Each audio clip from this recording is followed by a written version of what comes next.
No, I'm doing this video because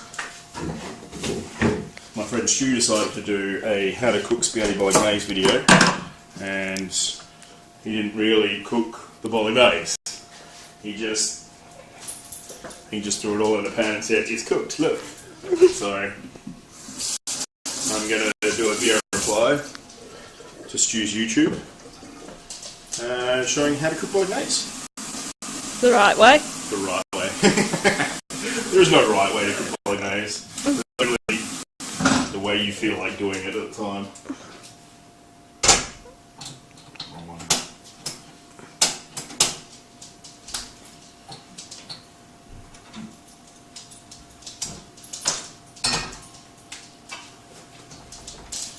I think I've got everything I need. Where did you hide the salt? Or is that right in front of me, like it always is?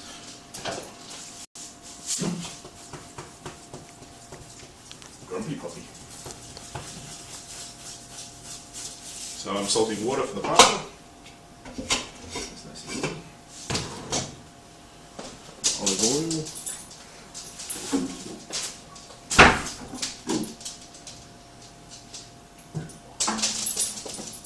And I'm bringing a pan to heat with light olive oil in it.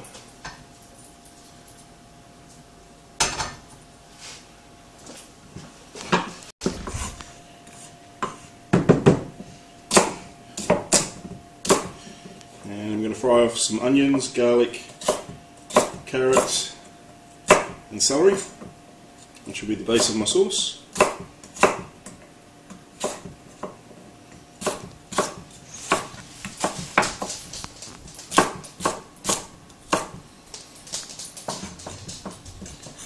Anyone who doesn't know me, I am a real chef. I know what I'm doing with a knife.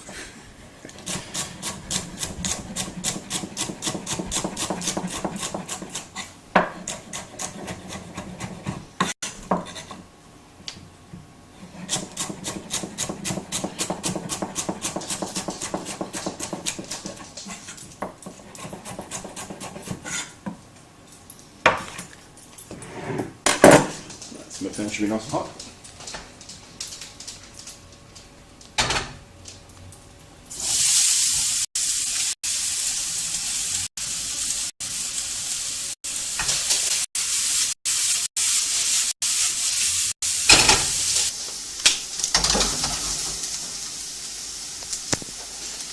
So the next step is some dried herbs. I'm not using fresh because I'm cheap. And my mince. Don't cheap out on the mince here. Buy good quality mince. If you don't buy good quality mince, it's full of fat. When you cook it in your sauce, you'll end up having a fatty sauce. You can let it rise to the top to scoop it off, but you pay good money for that. So you might as well buy good quality mince and get more meat. That's looking pretty good.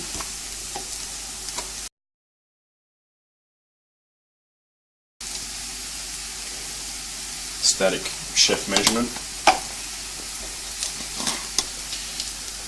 1 handful.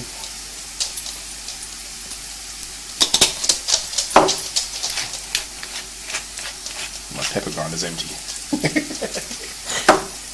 I love it when that happens.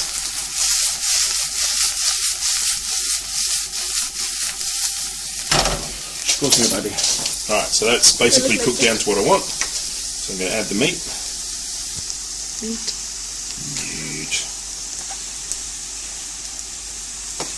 All the best food is meat. Totally. Meat is the best food.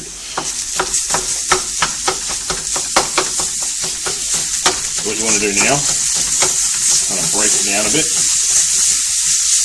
Like this. If you just let it cook like this, you end up getting lumps, so you end up with meatballs in your sauce rather than having like a really nice loose sauce.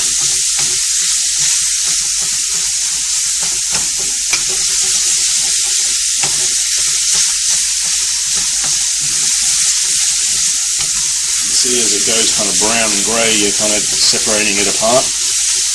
That's what you're looking for. Spending a little bit of time here makes all the difference later.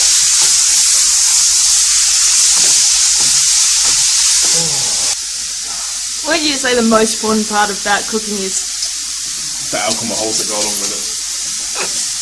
Seriously, Epic Mealtime's got it right, and that's the other girl on the YouTubes who does the drunk cooking. She has it right too. You get drunk and you cook. Sure, you may make some disasters, but you get drunk. Let's face it, when you're drunk, you're always hungry. What do most people fuck up about cooking? They don't season things. There's nothing worse than eating something that doesn't have enough salt in it. You need to add salt at the right time. So, not cooking a piece of steak with salt on it at the start makes all the difference in the end. You can't put salt on it, it won't penetrate the meat once it's cooked. You need to put it on and then cook it. Once again, I haven't put any salt in this yet, and that's because the salt will end up making the mince tough. So what I'm going to try and do is basically cook it down, and then I'll adjust the seasoning at the end. I've already got pepper in there because you want the pepper to release its flavour and its fragrant oils throughout the cooking process. You can add, I always use black pepper, not that I'm using black pepper at the moment, it's kind of a medley, but I like that, it's nice. Now at this stage, I would normally add wine, preferably a white wine. I drunk it. Preferably a red wine, not a white wine, being a beef and tomato based thing. I don't have any wine, white or red, so I'm going to add... got thirsty. I'm going to add some stock. Now, this adds flavour, and it also takes that sting out of the pan. So you hear when that stock hits it, it goes shh and sizzles.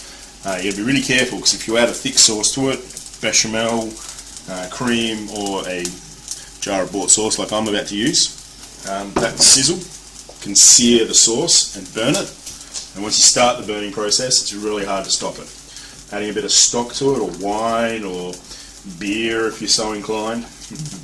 Beer. Takes the sizzle out of the pan, adds more flavour, and stops you from burning your sauce so much. So, look, I left the meatball behind. Kill it. Kill it. Yeah, got it. Good boy. I read a cookbook, or a cooking thing the other day, and they were saying, they reviewed 100 of Australia's top chefs, and they were saying, how do you make your bolognese, and they gave them a list of different ways of doing it, and they came up with some really interesting ones that I've never even heard of, like putting milk in with your bolognese. Apparently the milk protects the protein structure in the mince. And they were saying, how long should you cook it? Anywhere from an hour to 8 hours. I'm not waiting 8 hours for sketty bog. Hell no. When you're using mince like this, I don't think you need to cook it for 8 hours. You know, I think if you're going to use tinned tomatoes, which are obviously the best thing to use because they've been picked at their vine ripeness, perfectness, and then tinned. Obviously, they're going to be much better than anything you can buy in the store, especially if you're paying $10 a kilo at the moment. Fuck that. So tinned tomatoes, preferably whole, and then blended down to make them smooth. If you're going to use bigger chunks of meat, then yeah, you need to cook it for longer, because you need to cook the bitterness out of the tomato. I mean, that store-bought sauce I've got here, this bad boy, this has already been cooked. So pretty much all you're going to do is put this in, stir it through, and it's almost ready. I mean, I'm going to cook it for a little bit longer, just to try and draw the flavours out of the herbs and everything I've got in there. Extract a bit of the flavour from the meat into the sauce and things like that, but you don't really need to cook it for any longer than about half an hour once you're using one of these store-bought sauces. If I was using wine, I would reduce it further than that than if I'm using stock, but as I'm not trying to cook the alcohol actually out of it. Why would you do that? Well, the first thing, drunk of sketty bolognese, yeah! no matter what anyone says, if they're all like, do you put wine in your sauce? And you're like, yes, I put wine in my sauce. And they're like, I don't want to eat that, I've got to drive. Then they're fuckheads. Because the first thing that boils off in your sauce is the alcohol. So it's a much lower boiling point than water that's in everything else. So once your sauce is boiled, all the alcohol is pretty much gone. That's a shame. Yeah, in a way it kind of is. If you put your head over the boiling alcohol, will you get high? I think you can breathe in the fumes and get fucked up, yes. I have tried on many a hard day in the kitchen and never really succeeded. You want to be careful doing that though, because if the alcohol is evaporating off, it's incredibly flammable. So even a slight flame and you can end up with burnt face or flambéed face. No eyebrows. No eyebrows. Who's the guy from Trailer Park Boys who always has a drink in his hand? Julian? Alright, so while we're waiting for that, we can get on to another stage. This is the bowl I'm going to do the spaghetti bolognese in. So what I'm doing is just cracking a couple of eggs in there. Alright. And then once I've done that, I'm going to make a mess. I'm going to grate some cheese. And I'll mix that together. And then I'll toss the hot spaghetti through that. And that sticks to the spaghetti and allows the sauce to help stick to the spaghetti as well. It'll also add richness and flavour and all the good things you want. Let's see if I can grate off a chunk of my finger with this damn thing as well. That's always good fun. Add some more protein. Now, let me eat these ones too. The teeth on there, Maxwell. Is it Maxwell House? Yeah, Maxwell. Maxwell Williams. Ones on the Maxwell Williams, the teeth are too big on it, so it bites too much. So you always get caught. You can see it's just kind of dragging there, and you end up getting caught on it. And when you get caught, you slip and you take a huge chunk of your finger because they're bloody razor sharp. Not as much fun as it sounds, I swear. Alright, so I've turned the sauce down. Now it's simmering. Eating my hummus.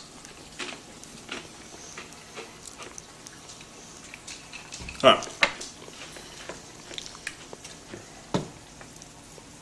So I've got the eggs and cheese in there. Cheese. And all you do is just whisk them together. This is kind of how you make a really basic carbonara.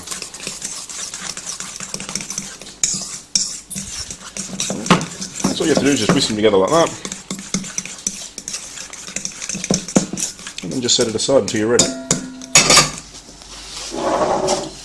So we'll cook the spaghetti. Always get the best quality spaghetti you can get. I don't much care for San Remo. I think it's pretty cheap and nasty. Like what stew use? Exactly. Barilla is one of the best store-bought pastas you can get in Australia, I think. There are ones you can get from like Italian importers and things like that that are better. But what you're looking for from a good spaghetti is it's made with durum wheat, it's made with eggs, and when you cook it, it doesn't turn to slop. That's the worst thing. So when you cook it, it should still have a little bit of resistance to your tooth. If you cook it and it goes to mush, you've cooked it too far, or you've bought really crap pasta. So I don't know if this is going to work in this box, it's so small, but one of the tricks I used to like to do, no, the ball is too small, to try and stop the spaghetti from sticking together, you try and fan it out as much as you can, and that will, fuck it, I'm hungry.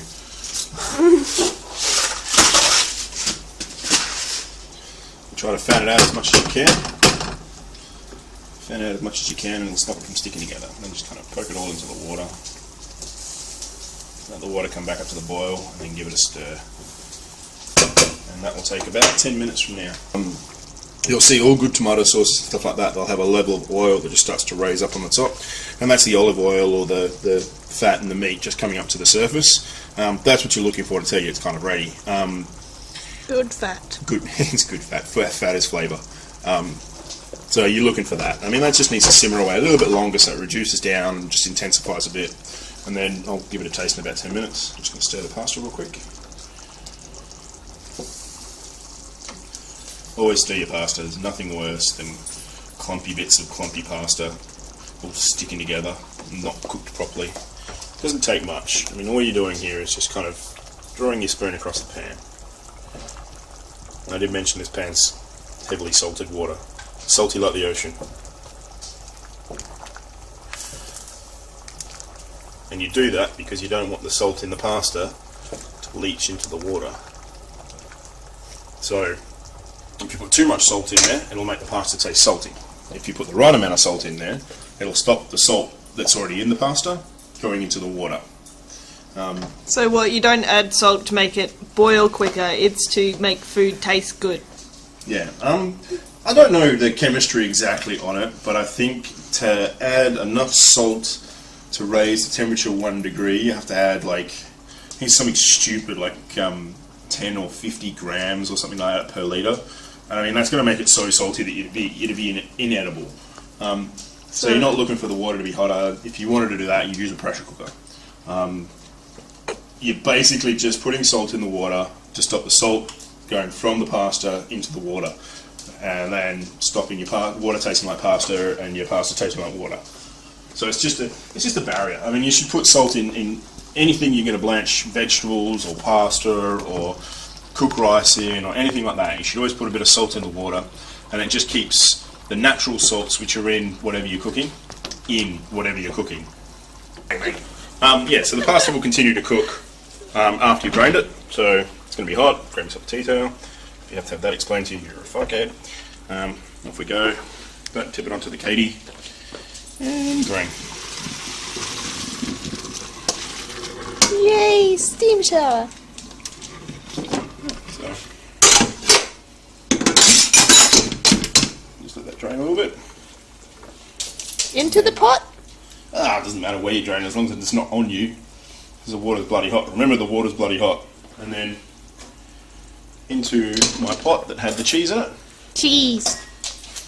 And then we're going to give that a bit of a toss through like that, and the heat from the pasta will cook that raw egg and melt the cheese a little bit. Oh god, it smells good.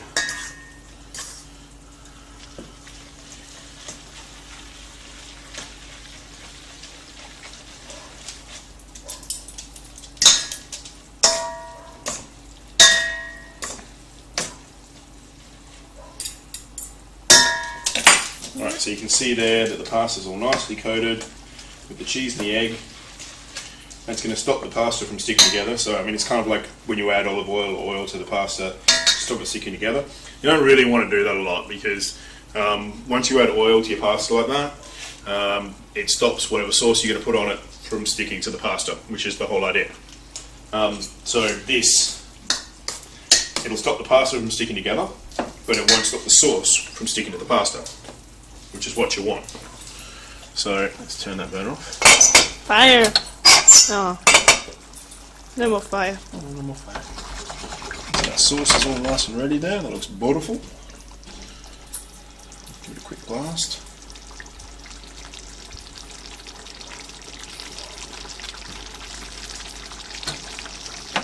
And then that can go on top of our pasta.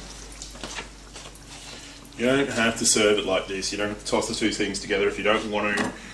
You can serve your pasta down your plate, put your sauce on top of it, whatever you want. I'm just lazy and prefer to do it this way. I'm lazy and right. Well, most chefs are lazy, and it's not because we don't like cooking or anything like that, but it's more out of necessity. So, lazy in the fact that we like to take shortcuts, more to the point than anything else. Because you'll never know when you need to take a shortcut to speed along what you're cooking. It's not lazy, it's professional. Yeah, something like that. This meal sponsored to you by Captain Morgan's. Give me some money, Captain Morgan's. Or some more Captain Morgan's.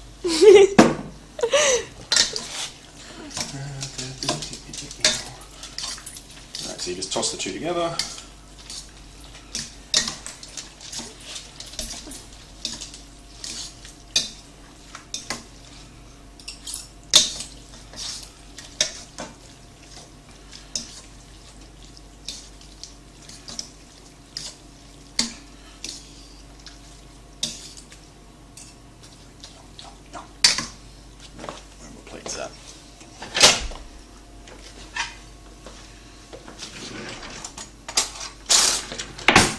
Spoon. You're a spoon. No, I'm more of a fork. I'll fork you. No, you'll spoon me. And I'll fork you later. Spooning always leads to forking. What's sporking? I love you, baby. Normally there's a spork between a spoon and a fork. A porky spork.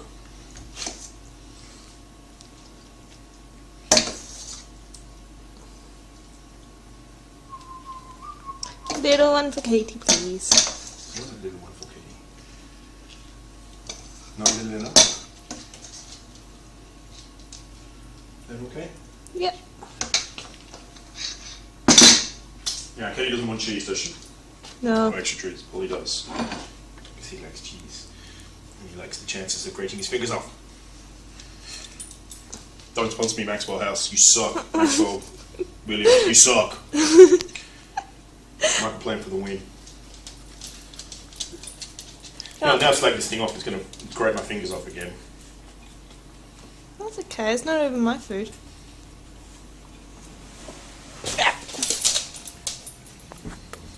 Final product. And that is one way of cooking chefy bolognese.